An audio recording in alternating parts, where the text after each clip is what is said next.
Hi, welcome back. You remember last week we read a story about a man named Juan Felipe Herrera, who grew up in California, and when he grew up, he became a poet and a teacher because he loved words. He loved to string words together. He used his talents that God gave him to make poems and to share his love with language with other people.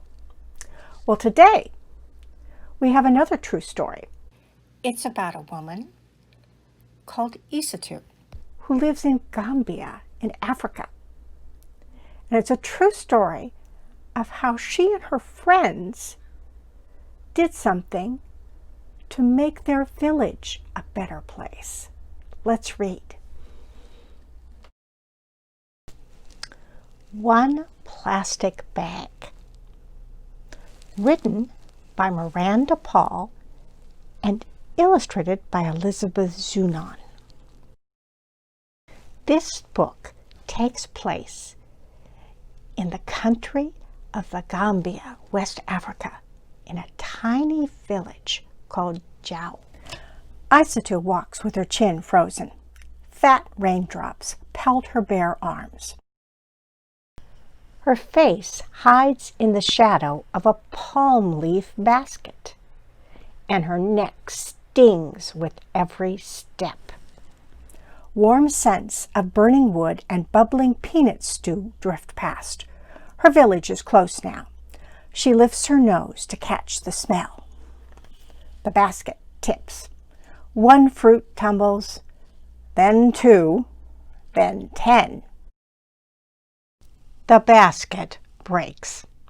Isatu kicks the dirt. Something silky dances past her eyes, softening her anger. It moves like a flag, flapping in the wind, and settles under a tamarind tree. Isatu slides the strange fabric through her fingers and discovers it can carry things inside. She gathers her fruits in the bag. Her basket is useless now. She drops it, knowing it will crumble and mix back in with the dirt. 4 goats greet Isatu as Grandmother Bumbe emerges from her kitchen hut. Hurry inside before the rain soaks your beautiful booba. Isatu scurries in, and Grandmother serves spicy rice and fish. Rain drums on the creaking aluminum roof. I broke your basket, Isatu confesses. But I found this. Plastic, Grandmother frowns. There's more in the city. Day after day, Isatu watches neighbors tote their things in bright blue or black plastic bags. Children slurp water and wanju from tiny holes poked in clear bags. Market trays fill with minties wrapped in rainbows of plastic. The colors are beautiful, she thinks. She swings her bag high. The handle breaks. 1 paper escapes. Then 2. Then 10. Isatu shakes sand off her papers. Another plastic bag floats by, and she tucks her things inside. The torn bag is useless now. She drops it in the dirt, as everyone does. There's nowhere else to put it. Day after day, the bag she dropped is still there. 1 plastic bag becomes 2, then 10, then 100. Plastic isn't beautiful anymore, she thinks. Her feet step down a cleaner path, and the thought floats away. Years passed, and Isatu grows into a woman. She barely notices the ugliness growing around her until the ugliness finds its way to her. Isatu hears a goat crying and hurries toward grandmother's house. Why is it tied up? Where are the other goats? Inside, the butcher is speaking in a low voice. Many goats have been eating these, he says. The bags twist around their insides and the animals cannot survive. Now, 3 of your goats and so many other goats in the village have died. Grandmother Bumbe's powerful shoulders sag. Isato must be strong and do something.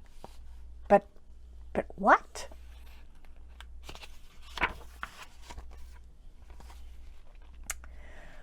Isatu's feet lead her to the old ugly road. A pile of garbage stands as wide as grandmother's cooking hut. Mosquitoes swarm near dirty pools of water alongside the pile. Smoke from burning plastic stings her nose. Her feet back away. Goats scamper past. They forage through the trash for food. Her feet stop. She knows too much to ignore it now. Holding her breath, she plucks 1 plastic bag from the pile. Then 2. Then 10. Then 100. What can we do? Isatu asks her friends. Let's wash them, says Fatim, pulling out Omo soap. Mahram grabs a bucket, and Incha fetches water from the well. Peggy finds clothespins, and they clip the washed bags on the line. As the bags dry, Isatu watches her sister crochet. Can you teach me? Well, yes. Her sister shows Isatu the stitches and then hands her a metal tool. Isatu's fingers busy themselves. In, out, around. Jarajaf, thank you. Isatu finds a broomstick and carves her own crochet tool from the wood. What's that for? Fatim asks. Isatu pauses. She and Peggy have an idea. But will their friends think it's crazy? Will the idea even work? Nervously, she explains the plan. 1 friend agrees to help, then 2, then 5. The women cut bags into strips and roll them into spools of plastic thread. Before long, they teach themselves how to crochet with this plastic thread. Nakalagabi, asked grandmother. How is the work? Donka, answered Isatu. Slow. Some people in the village laugh at us. Others call us dirty. But I believe what we are doing is good.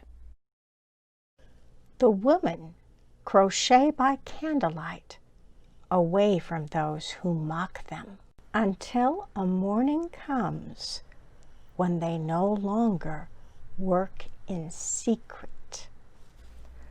Fingers sore and blistered, Isatu hauls the recycled purses to the city. 1 person laughs at her. Then 2. Then 10. Then 1 woman lays Dalasi coins on the table. She chooses a purse and shows it to 1 friend, then 2, then 10. Soon everyone wants them. Isatu fills her own purse with Dalasi. She zips it shut and rides home to tell grandmother she has made enough to buy a new goat. When she passes by the pile of rubbish, she smiles because it is smaller now. She tells herself, one day it will be gone and my home will be beautiful. And one day it was. The end. Isatu says, people thought I was too young and that women couldn't be leaders. I took these things as challenges. They gave me more power. I didn't call out the problems. I called out solutions. Isatu, my goodness, she decided to just do something, right? She wasn't sure if it would work, but she thought she'd try her best. You know, God gives us all kinds of gifts, and just determination is one of them. To look at a problem and say, what can I do to fix that? Because God loves us, we love Him, we love our families and neighbors, and it's great when you dig down deep and figure out what you can do to make the world a better place. See you next week. Bye for now.